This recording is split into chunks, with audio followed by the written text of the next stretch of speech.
ಊಟವಾದ ತಕ್ಷಣ ನೇರವಾಗಿ ಮಲಗುವ ಅಭ್ಯಾಸ ನಿಮಗಿದ್ಯಾ? ಹಾಗಾದ್ರೆ ಈ ವಿಷಯವನ್ನ ನೀವು ಖಂಡಿತ ತಿಳ್ಕೋಬೇಕು.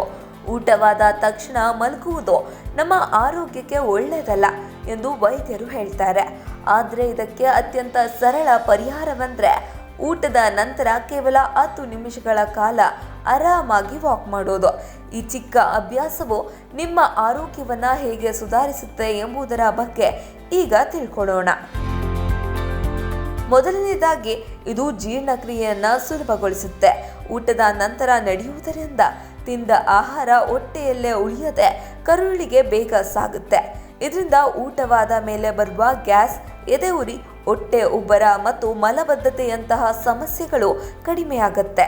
ಎರಡನೇದಾಗಿ ರಕ್ತದಲ್ಲಿ ಶುಗರ್ ಮಟ್ಟವನ್ನು ನಿಯಂತ್ರಿಸಲು ಇದು ತುಂಬ ಸಹಾಯ ಮಾಡುತ್ತೆ. ಊಟದ ನಂತರ ರಕ್ತದಲ್ಲಿ ಶುಗರ್ ಪ್ರಮಾಣ ಏರುವುದು ಸಹಜ. ಆದರೆ ನೀವು 10 ನಿಮಿಷಗಳ ಕಾಲ ನಡೆಯುವುದರಿಂದ ನಿಮ್ಮ ದೇಹದ ಸ್ನಾಯುಗಳು ಆ ಶುಗರನ್ನು ಶಕ್ತಿಯಾಗಿ ಬಳಸಿಕೊಳ್ಳುತ್ತೆ. ಮಧುಮೇಹ ಇರುವವರಿಗೆ ಮತ್ತು ಅದನ್ನು ತಡೆಯಲು ಬಯಸುವವರಿಗೆ ಇದು ಬಹಳ ಒಳ್ಳೆಯ ಅಭ್ಯಾಸ. ಇದಲ್ಲದೆ ದೇಹವನ್ನು ಸ್ವಾಭಾವಿಕವಾಗಿ ಕ್ಲೀನ್ ಮಾಡಲು ಈ ನಡಿಗೆ ನೆರವಾಗುತ್ತೆ. ಕೊನೆಯದಾಗಿ ಈ ಸಣ್ಣ ನಡಿಗೆಯು ಇಡೀ ದಿನದ ಮಾನಸಿಕ ಒತ್ತಡವನ್ನು ಕಡಿಮೆ ಮಾಡಿ ರಾತ್ರಿ ಹಾಯಾಗಿ ನಿದ್ರೆ ಬರಲು ಸಹಾಯ ಮಾಡುತ್ತೆ. ಯಾವುದೇ ಖರ್ಚಿಲ್ಲದೆ ಮನೆಯಲ್ಲೇ ಮಾಡಬಹುದಾದ ಈ ಸರಳ ಅಭ್ಯಾಸವನ್ನ ಇಂದಿನಿಂದಲೇ ಅಳವಡಿಸಿಕೊಳ್ಳಿ.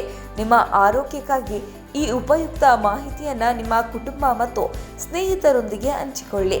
ನಿಮ್ಮ ಆರೋಗ್ಯ ನಿಮ್ಮ ಕೈಯಲ್ಲೇ ಇದೆ.